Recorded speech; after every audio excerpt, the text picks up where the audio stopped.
안드로이드 태블릿의 대표주자 갤럭시 탭 S7이 출시되었습니다. 하이엔드 태블릿 분야는 오랫동안 아이패드 프로가 잡고 있었고 저도 아이패드 프로를 3세대부터 써서 지금은 4세대를 사용하고 있습니다. 이번에 갤럭시 탭 S7을 2주일 동안 사용해보니까 이제 굳이 아이패드 프로를 고집할 필요가 없겠다는 생각이 들었네요. 플래그십 태블릿 PC를 사려고 생각하시는 분들을 위해서 갤럭시 탭 S7과 아이패드 프로를 둘 다 가지고 있는 입장에서 실사용 기준으로 어떤 차이가 있는지 말씀드려보려 합니다. 갤럭시 탭 S7은 829,400원이고 아이패드 프로 4세대에는 129,000원으로 20만원 차이가 납니다. 갤럭시 탭은 S펜이 기본 구성품에 포함이 되어 있지만 아이패드 프로는 165,000원에 애플 펜슬 2를 별도로 구매해야 합니다. 그리고 만약 와이파이 모델이 아니라 셀룰러 모델을 구매한다면 갤럭시 탭 S7은 와이파이 모델에서 10만원만 추가를 하면 되는데요. 아이패드 프로 셀룰러 모델은 와이파이 모델보다 20만원이 더 비쌉니다. 종합하면 같은 용량에서 셀룰러 모델, 펜슬까지 구비하는 가격은 11인치 셀룰러 기준으로 무려 46만원이 벌어지게 됩니다. 구매를 고려하실 때 일단 가격 차이부터 염두에 두시고 생각하시면 좋을 것 같네요. 갤럭시 탭 S7은 가로 사용에 최적화되어 있습니다. 아이패드 프로 11인치가 4.3대 3의 비율을 가지고 있는 것에 비해서 갤럭시 탭 S7은 16대 10 비율로 더 와이드 화면에 가까워서 가로로 놓고 영상을 시청할 때 더 쾌적하게 볼 수가 있습니다. 아이패드 프로의 경우 위아래로 죽는 공간이 렛터박스가 더 크게 생기죠. 그래서 실제 영상이 나오는 화면의 크기는 16대 10 비율의 갤럭시 탭이 더 크게 됩니다. 그리고 전면 카메라도 가로로 놓았을 때 상단 중앙에 위치하기 때문에 뒤에 소개해드릴 키보드 북커버 위에 올렸을 때에도 셀피 카메라를 정면 위에 두고 정상적으로 활용할 수 있습니다. 아이패드 프로는 가로로 거치해 놓았을 때는 항상 셀피 카메라가 좌측에 위치하기 때문에 영상 통화를 할 때면 시야를 어디에 두어야 될지 약간 애매해집니다. 세 번째는 전용 키보드 북커버입니다. 물론 키보드 북커버는 별도로 구매를 해야 하지만 아이패드 프로도 매직 키보드를 아이패드 광고에 등장시킬 정도로 공식 전용 키보드 액세서리도 태블릿의 스펙으로 인정받고 있습니다. 일단 아이패드 프로의 매직 키보드보다 무게가 가볍고 킥스탠드랑 키보드를 탈부착할 수 있는 구조이기 때문에 상황에 따라서 뗐다가 붙였다 할 수 있는 점도 장점이 되겠습니다. 이렇게 키보드를 쓰다가 S펜을 쓸 때에는 땅바닥에 놓고 쓸 수도 있는 거죠. 킥스탠드는 단단해서 S펜을 쓸 때도 눌리지 않고 잘 지탱해줍니다. 무엇보다 가격도 납득할 만한 수준입니다. 11인치 기준으로 아이패드 프로의 매직 키보드 가격이 389,000원인데요. 동일한 11인치 갤럭시 탭 S7의 경우 가격이 198,000원입니다. 거의 반 가격이다 보니까 구매하는데 훨씬 부담이 없죠. 게다가 갤럭시 탭 구매자들한테 반값에 구매할 수 있는 할인 쿠폰까지 뿌리고 있으니까요. 실제로는 더 저렴한 가격에 구매하실 수 있습니다. 네 번째는 S펜의 더 나은 활용성입니다. 이번부터 S펜의 지원 속도가 9ms로 애플 펜슬과 동일해졌는데요. 실제로 애플 펜슬과 비교해봤을 때 거의 비슷한 수준이었습니다. 오히려 더 낫다고 느꼈던 점이 있는데요. 바로 펜의 필기감이었습니다. 애플 펜슬로 글씨를 쓰면은 미끌미끌하다는 느낌을 많이 받습니다. 그래서 보통 종이 질감 필름을 쓰거나 마스킹 테이프를 붙이는 분들도 많죠. 이에 비해 S펜은 미끌미끌하다는 느낌이 없이 적당한 저항감이 느껴졌습니다. 끝이 딱딱한 애플 펜슬이랑 다르게 S펜의 끝은 약간 부드러운 소프트 느낌이거든요. 그래서 애플 펜슬보다는 S펜이 더 종이에 필기하는 것과 비슷한 느낌이 듭니다. 그리고 S펜은 물리 버튼이 있어서 더 다양하게 활용할 수가 있는데요. 그림을 그리다가 지우개로 쓸 때 물리 버튼을 누르고 지우기만 하면 되기 때문에 빠르게 그림과 수정을 반복할 수가 있습니다. 그리고 삼성 노트에서는 버튼을 누르면 즐겨찾기에 둔 브러쉬로 바로 변경이 됩니다. 여러가지 브러쉬를 빠르게 바꿔가면서 그림을 그릴 수도 있겠네요.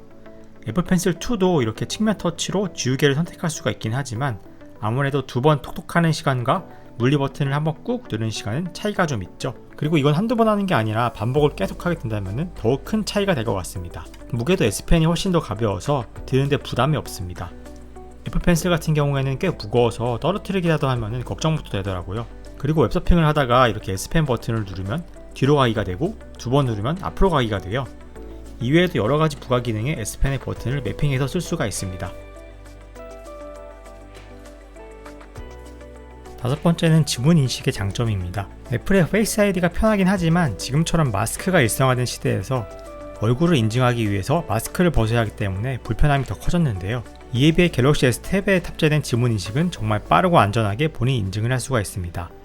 그리고 이 버튼이 전원 버튼에 통합되어 있다 보니까 전원 버튼을 누르면서 슬립 상태에 끼울 때도 바로 작동을 하고, 웹서핑을 하다가 로그인이나 결제 인증을 해야 할 때는 이렇게 위에다가 손을 살짝 얹어주기만 하면 됩니다. 이 전원 버튼의 위치가 세로로 든 상태에서는 오른쪽 검지가 자연스럽게 손이 가는 위치이고요.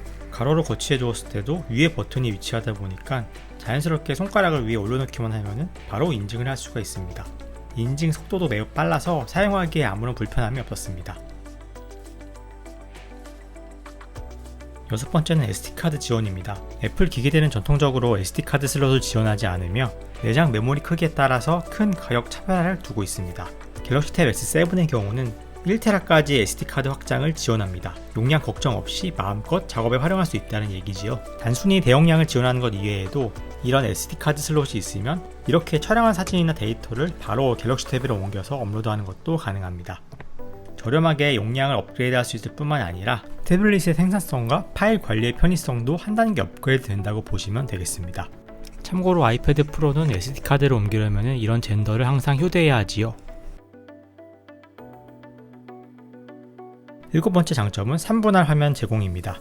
갤럭시 탭 S7에서는 이렇게 화면을 반으로 나누고 또 나머지 화면을 반으로 나누어서 총 3분할을 지원합니다. 여기에 이런 팝업 창은 여러 개 더 추가로 띄울 수가 있어요. 이에 비해 아이패드는 2분할만 지원하고 팝업 창도 하나밖에 유지할 수가 없습니다. 제가 써보니까 이런 팝업 창은 보통 잘 안 쓰게 되는 것 같고, 직관적인 화면 분할 세팅이 태블릿에서는 더 유용한 것 같습니다. 3분할이 된다면 이렇게 강의를 보면서 한쪽에서는 교환을 보고 또 나머지 한쪽에서는 필기를 하면서 볼 수 있겠어요. 이렇게 3분할 화면에 다양한 앱들을 조합하면 지금 하고 있는 작업들을 한 번에 볼 수 있는 대시보드처럼 쓸 수 있기 때문에 잘 활용할 경우에는 태블릿의 생산성이 한층 더 올라가게 됩니다.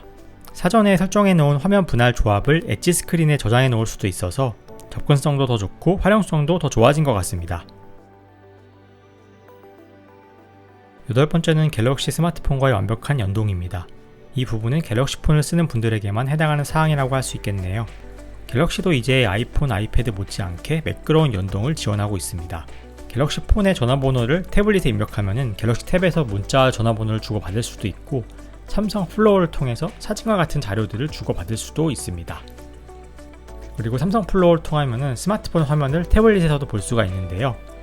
이렇게 미러링으로 갤럭시 폰의 화면을 보면서 카톡을 보고 갤럭시 탭에서 답장을 할 수도 있습니다. 그리고 갤럭시 폰에서 쓰는 앱을 동일하게 쓸 수 있다는 점도 장점인데요. 아이패드는 패드 OS 앱과 아이폰의 iOS 앱이 기본적으로 따로 있고, 아이패드에서 아이폰 앱을 설치할 수는 있지만 비율이 영 맞지가 않죠. 아이패드용 앱을 지원하지 않는 대표적인 앱이 인스타그램인데요. 갤럭시 탭에서는 이런 앱들도 완벽한 비율로 폰에서 쓰는 것처럼 사용할 수가 있습니다. iOS도 잘 모르겠는데 패드 OS를 새로 알아가기 부담스러운 분들이라면 갤럭시 스마트폰으로 익숙한 안드로이드 생태계를 사용하시는 게 더 편할 수도 있을 것 같습니다.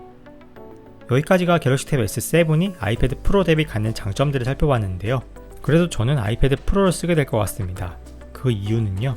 첫 번째로는 아이패드 전용 카카오톡 앱의 존재입니다. 앞에서 삼성 플로어를 통해서 갤럭시 카톡을 미러링하는 방법을 소개해 드렸지만, 아이패드는 이런 번거로운 과정이 필요 없이 전용 카카오톡 앱이 있고 폰으로 오는 카톡을 아이패드에서도 바로 확인할 수가 있습니다. 이렇게 큰 화면에 키보드까지 조합을 하면 정말 쾌적하게 카카오톡을 사용할 수가 있습니다. 그리고 두 번째로는 문서를 보기에 더 나은 4.3:3 비율이 되겠네요. 갤럭시 탭 S7이 16:10 와이드 비율로 영상을 보기에는 효율적이라고 말씀을 드렸지만, 세로로 놓고 4:3 비율의 문서를 본다면 오히려 비효율적이게 됩니다. 아이패드의 사용 용도가 영상을 보는 것보다 문서를 보는 것이 더 많다면 4:3 비율에 가까운 아이패드가 더 나은 선택이 될 수 있습니다. 세 번째로는 스피커의 음질 차이입니다. 갤럭시 탭 S7도 AKG 튜닝의 쿼드 스피커를 지원하고 있지만 전반적인 음량이나 음질이 아이패드 프로에 비해 떨어지는 걸 확인할 수 있었습니다.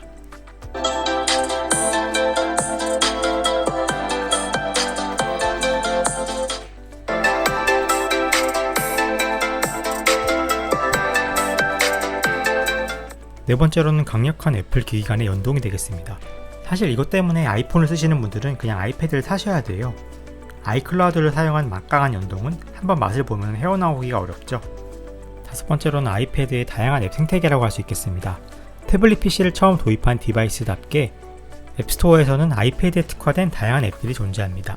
그 중에서는 제조사인 애플의 소프트웨어를 뛰어넘는 성능을 보이는 것들도 많죠. 여기에 비해서 갤럭시 탭은 오랜 사용자층이 적다 보니까 태블릿 전용 앱들의 수가 상대적으로 적습니다. 이런 점들이 아직 갤럭시 탭 S7이 아이패드 프로를 따라오지 못하는 부분이라고 볼 수 있을 것 같습니다. 이번 영상에서는 갤럭시 탭 S7과 아이패드 프로 11인치를 비교해 보았는데요. 그동안 독보적이었던 아이패드 프로를 갤럭시 탭 S7이 많이 따라온 것 같습니다. 특정 조건을 만족하는 분들에게는 갤럭시 탭 S7이 더 나은 선택이 될 것 같습니다. 아무래도 아이폰보다는 갤럭시에 더 익숙한 분들, 그리고 가성비를 중요시하는 분들, 그리고 자연스러운 필기감을 중요하시는 분들이라면 아이패드 프로보다는 갤럭시 탭 S7을 추천드릴 수 있을 것 같습니다. 그럼 여기까지 인사이트였습니다. 오늘도 시청해주신 여러분들 감사드립니다.